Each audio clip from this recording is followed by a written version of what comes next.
If you want to study in Germany, there is a good chance you can't just apply to university. You might have to spend a whole year in something called Studienkolleg first. And if you screw up the application, be ready to waste another half a year waiting for the next intake. So in this video I'll break it down simply what Studienkolleg is, who actually needs it, and how to get in.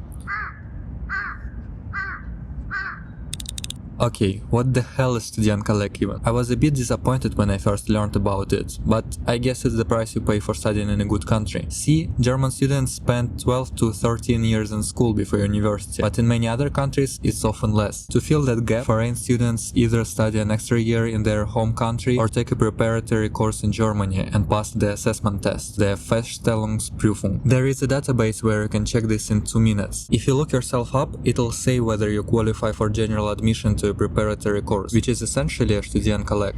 So let's say you actually need it. Which one to choose? There are a lot of options and it's easy to get overwhelmed. One thing to keep in mind though, it doesn't matter as much as you might think. Studienkollegs are considered more or less equal by German universities. The main factor is your result in the assessment test, so study hard and you'll be fine. To have a decent chance of getting accepted, I'll be applying to 8 Studienkollegs, because competition at some of them is pretty high. If you have money and don't wanna try hard, you can go for a private Studienkolleg. Higher chances of getting in, less stress over exams, some even let you study in English. If you are on a budget, a public one is the way to go. City doesn't matter much either, pick based on your preference. Just keep in mind that rent in say Berlin or Frankfurt is pretty wild, so if you're not the lucky child of a millionaire, a Studienkolleg in a smaller town might be the smarter move.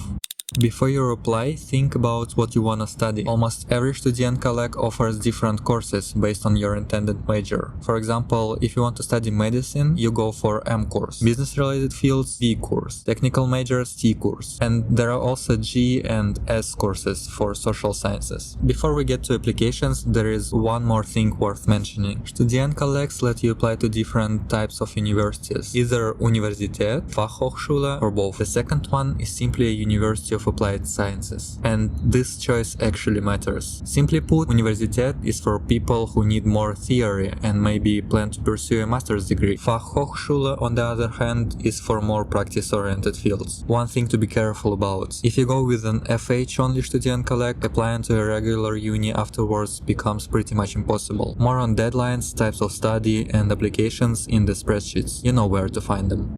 Alright, so now you have your list of Studienkollegs. What do you actually need to get in? First, German proficiency. Usually a B2 level, but in some cases B1 can get you through. Then, your secondary school report. It should list the subject you studied and your grades. Once you get it from your school, have it translated into English or German by a sworn translator, otherwise it can be rejected. And lastly, a simple CV covering your education, job experience, if any, languages you speak, and so on. If you are from China, India, or Vietnam, you might need some additional documents, so look into that separately. But don't get too excited, that's not all. Unfortunately, you also have to pass entrance exams. Private Studienkollegs usually skip these, but for the rest of us, here's what to expect. Regardless of which course you choose, you have to pass a German exam. But I sent them my B2 certificate. Yeah, they don't give a fuck. The German exam is usually in the format of a C test. You simply fill in the gaps in the text. If you chose T or V course, you also have to pass math. Nothing crazy, just some high school stuff. You can find practice tests on Studienkolleg websites and prepare in advance. I'll also drop a link to a Discord server where you can find more resources, ask questions, and get help from people who went through this exact process not too long ago.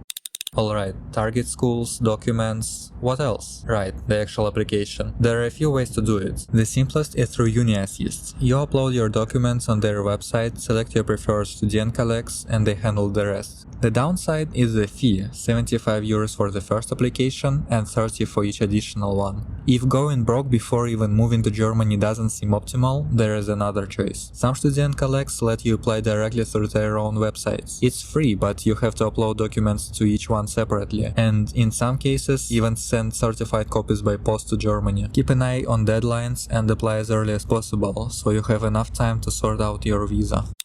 After you've applied, you wait for an invitation to the entrance exams. They are usually held about a month before the semester starts. With that invitation, you book an appointment at the German embassy and get a visa for the entrance exams. If you pass, you get in, you change your visa type without leaving Germany, and you're all set. Simple as that. If you fail, well, your visa probably hasn't expired yet, so you still have time to prepare properly and give it another shot.